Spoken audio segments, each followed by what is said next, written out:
જાન્યુઆરીનો પવિત્ર દિવસ જ્યારે બંધારણ આપ્યું સ્વતંત્ર જીવનનો આભાર 1947માં ભારત આઝાદ થયું, પરંતુ લોકશાહીના સ્વરૂપે તો પછી મળ્યું.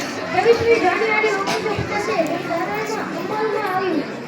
સત્ય, સમાનતા અને ન્યાયનું ગીત ગવાયું. ડોક્ટર આંબેડકર અને સમિતિએ શાંતિ બંધારણ ઘડ્યું, જેમાં નાગરિકોના હક અને ફરજો બધું લખાયું. આ બધા માત્ર કાગળ નથી, તે દેશનો શણગાર. એમણે બતાવ્યું કે લોકશાહીને આપણું સચોટ આકાર.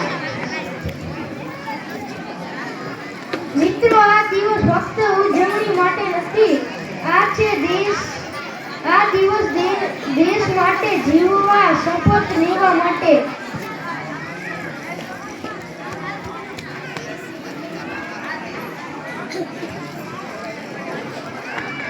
હવે હું મારી વાત પૂર્ણ કરીશ. આ શપથ સાથે હંમેશા ઊંચું રાખીશ તિરંગાને આ દેશ સાથે.